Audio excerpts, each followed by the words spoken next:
ಅದು ಅವ್ರಿಗೆ ಬಿಟ್ಟಿದ್ದು. ಶಾಸಕರನ್ನೆಲ್ಲದ ಪರೇಡ್ ಮಾಡಲಿ. ಅಲ್ಟಿಮೇಟ್ಲಿ ಕಾನೂನಿನ ವ್ಯಾಪ್ತಿಗೆ ಈಗ ಚೆಂಡು ಹೋಗಿದೆ. ಹೈಕೋರ್ಟ್ನಲ್ಲಿ ಕೇಸಿದೆ. ಈ ಕೇಸು ಕಾನೂನಿನ ಪರವಾಗಿ ಇತ್ಯರ್ಥ ಆಗಬೇಕು. ಕಾನೂನಲ್ಲಿ ಹೈಕೋರ್ಟಲ್ಲಿ ಏನಾಗ್ತದೆ ಅದರ ಮೇಲಿನ ಮುಂದಿನ ಬೆಳವಣಿಗೆ. ಮಿಕ್ಕಿದ್ದೆಲ್ಲವೂ ಕೂಡ ಕೋರ್ಟಿನ ಹೊರಗಡೆ ನಡೆಯುವಂಥದ್ದು. ಅವರು ತಮ್ಮ ಸ್ಥಾನವನ್ನು ಉಳಿಸ್ಕೊಳ್ಳೋ ಸಲುವಾಗಿ ರಾಜಕೀಯ ತಂತ್ರವನ್ನು ಮಾಡ್ತಾಯಿದ್ದಾರೆ.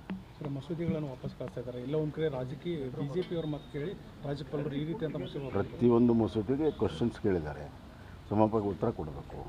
ಮತ್ತು ಕೆಲವು ಮಸೂದೆಗಳನ್ನು ಸಾರ್ವಜನಿಕವಾಗಿ ಹಿತಾಸಕ್ತಿಯಲ್ಲಿ ಇಲ್ಲದೇ ಇರುವಂಥದ್ದನ್ನು ಅದು ತಡೆ ಹಿಡಿಯೋಕ್ಕೂ ಇದೆ ಮತ್ತು ಮುಂದೆ ಪ್ರೆಸಿಡೆಂಟ್ಗೂ ಕೂಡ ಕಳಿಸುವಂಥ ಅಧಿಕಾರ ಇದೆ. ಹೀಗಾಗಿ ಅದು ರಾಜ್ಯಪಾಲರ ಸರ್ಕಾರ ನಡೆಯುವಂಥ ವ್ಯವಹಾರ.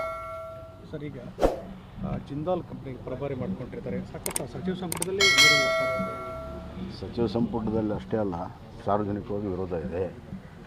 ಹಿಂದೆ ನಾವು ಕೊಡುವಂಥ ಸಂದರ್ಭದಲ್ಲಿ ವಿರೋಧ ಬಂದಾಗ ಅದು ಹಿಂತೆಗೆದುಕೊಂಡಿದ್ವಿ. ಇದೇ ಕಾಂಗ್ರೆಸ್ನವರು ತೀವ್ರವಾಗಿ ವಿರೋಧ ಮಾಡಿದರು.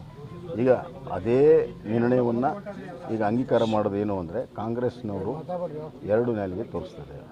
ವಿರೋಧ ಪಕ್ಷದಲ್ಲಿದ್ದಾಗ ಒಂಥರ, ಆಡಳಿತ ಪಕ್ಷದಾಗ ಇನ್ನೊಂದು ಥರ. ಮುಂದೆ ರಷ್ಯಾ ಕ್ವಶನ್ ಏನಾದರೂ ನಿರ್ಧಾರ ಆದರೆ ಆಗದೆ ಇದ್ರು ಹೋರಾಟ ಏನಿರ್ತದೆ ಯಾವುದು? ನಾಳೆ 29 ಬೇರೆ ಬರ್ತದೆ. ಹೈಕೋರ್ಟ್ ಬರುತ್ತಲ್ಲ, ಅದು ನೋಡೋಣ, ಕಾದು ನೋಡೋಣ.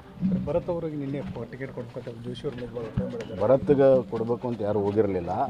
ಜೋಶಿಯವರು ಭರತ್ಗೆ ಕೊಟ್ಟರೆ ಹೆಂಗೆ ಅಂತ ಅವ್ರು ಕೇಳಿದ್ದಾರೆ. ಇಲ್ಲಿ ಕಾರ್ಯಕರ್ತರದ್ದು ಭಾಳ ಆಗ್ರಹ ಆಗಿದೆ. ನೋಡ್ರಿ.